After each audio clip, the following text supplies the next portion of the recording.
you suffer or know someone who has a constant cough? Well, help is on the horizon.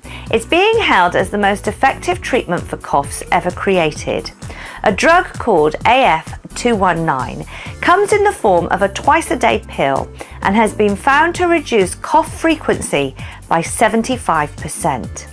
It's the first new medication to treat coughs in 50 years, and the research arm of the UK's National Health Service is backing a clinical trial led by Manchester University.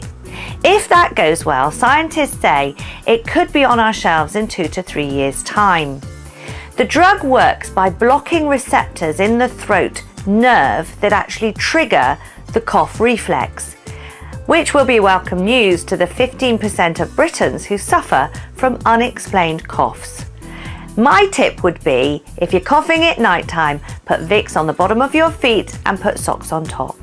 Please don't forget to share or like this video. Send me a comment, julia@channel66.tv on Facebook, YouTube, Amazon Video Direct, and LinkedIn, it's channel66.tv. On Twitter, it's @channel66tv. I know it sounds weird, but it really does work, honestly.